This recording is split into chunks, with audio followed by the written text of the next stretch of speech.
Hey guys, this is Xavier Foley. The topic I'm going to talk about is quite deep and not quite mainstream, and requires a lot of thinking and a lot of deep thinking. This is about what's really important in music, the big idea when it comes to music. I'm going to tell you a story before I go into this. Long, long ago, I was going to play a concert as a student. And I was told by someone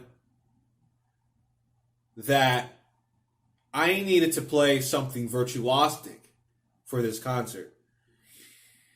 And that I should not play the piece that I actually wanted to play, which is something I knew would make a really big impact to the audience, because it was a personal piece that I identified with.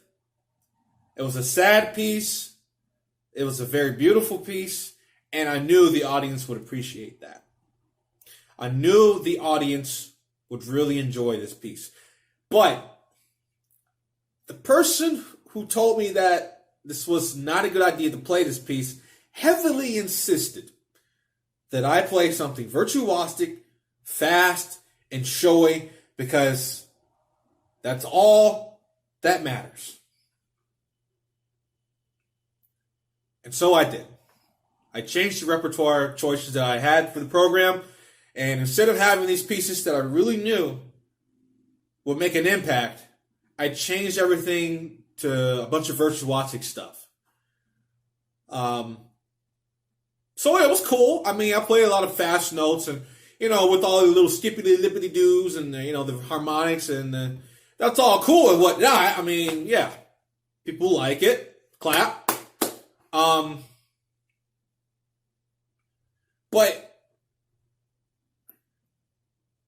something just wasn't right with that. And this kind of leads to why I do the things I do today, and why I make the choices I make now. And the reason why I'm telling you guys all of this is because maybe you can take something away from this. Maybe you experienced something like this, you've thought of something like this, or maybe this is something new to you. I realized that one of the problems when it comes to music, whatever kind of music you play, jazz, classical, bluegrass, whatever it is, we lose sight of what's important. We lose sight of the main idea. And the story I just told you was important because what I was thinking about when I was choosing that piece was the audience, not about me as a performer. I was thinking solely about the audience and how they feel and what they would like. I was thinking about the kind of audience, specific audience I was playing for and what they would enjoy. But I was told by, someone from the bass community that all this stuff I was thinking about didn't really matter, and it was all about fast notes, and then you have to get fast notes, you have to play a lot of fancy stuff, and boom, you're good. I don't think so.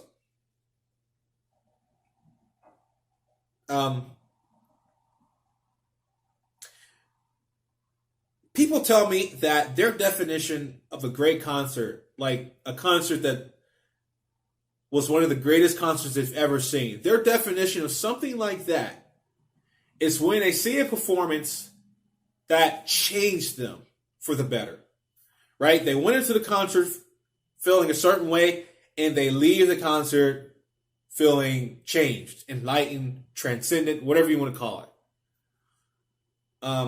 So I think it's much more easier to focus on this idea that music is about creating positive change for the audience. Because this gets us thinking about the audience rather than about all this other stuff, right? All this other bass community stuff, or what you think your friends might like, or what your teacher might like, or at the end of the day, folks, it's about the audience. Now, I'm not saying you should go against the advice that you're given. I mean, if it's good advice, it's good advice. If you're playing too much loud music, maybe you want to have some soft music. If you're playing too much soft music, maybe you should have some loud music. If you have too much sad music, maybe you should balance it. I don't know. But this kind of thinking happens automatically when you're thinking about the audience. That way, you don't really need to worry about if this program is good or not, because you're putting yourself in the audience's shoes. And for some reason, this is hard to do. This is hard to do. It's hard to focus on what really matters most when it comes to music. You know, it's great that we have all of these resources out in the world. We have music schools, we have summer camps, we have clinicians and consultants, bass consultants, and all these repertoire books and all these new things, all this information. But whether you go to music school or you see the newest book or you see that this certain teacher, XYZ, whatever you're doing, it really doesn't take all of that to figure it out, to say to yourself that this is all for the audience. Whatever I'm doing, the repertoire I'm playing, the music I'm playing, how I'm using the bow, how I'm using the left hand, this is all about making sure the audience takes something away from this performance.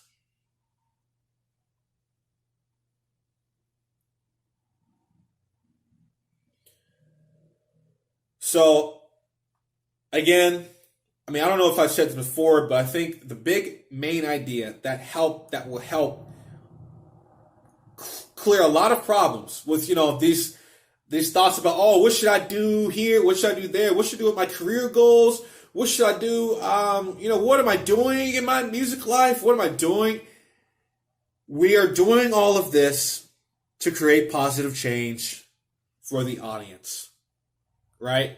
And I will defend this. Look, the only reason why I sound so certain, and the reason why I've come to this conclusion, is from my past experience of just seeing people totally neglect the fact that the audience exists. There is no talk.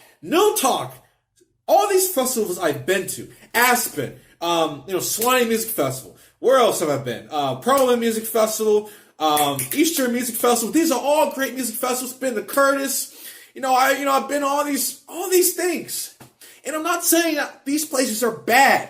I'm trying to get you, it's all to help you grow as a classical musician. But nobody, not a single person, has ever mentioned anything about the audience and how they feel and what's important for the audience. Not one.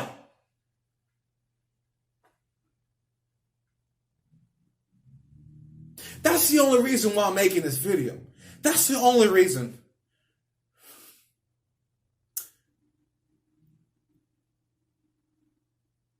It's the only reason why I continue doing what I do, right? I knew from the beginning, all this fancy music, the Lost Anamula, the playing violin music on the bass, that I just didn't seem fulfilling, right? I guess I could play all the violin music repertoire on the bass. People ask me all the time, Xavier, why don't you play this cello sonata, this viola thing, this violin thing? Why don't you play it? Because it's fancy. It's flashy. Yes, I understand that. But I'm not really interested in the music itself. I am interested in the audience. I am interested in how they feel. I know for a fact that music played for the violin sounds fantastic on the violin. But when it comes to playing certain pieces on the bass, yes, it can be flashy, but it's just not the same. Right, with the octaves and everything, it's just not as impactful. It's not as impactful, and that is the reason why I write music.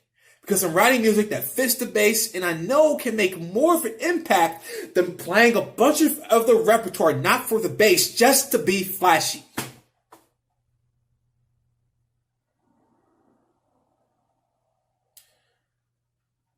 Whew.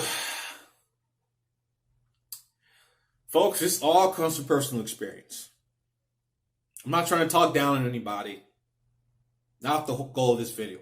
The goal of this video is to express my pain, my personal pains, and what I have observed, and I'm sharing it with you. Everything, all of this you see here comes from the past of me working in the past as a musician. It all comes from experience. There's nothing, no BS, no made up stuff here, no unicorns, no mermaids. This all comes from experience.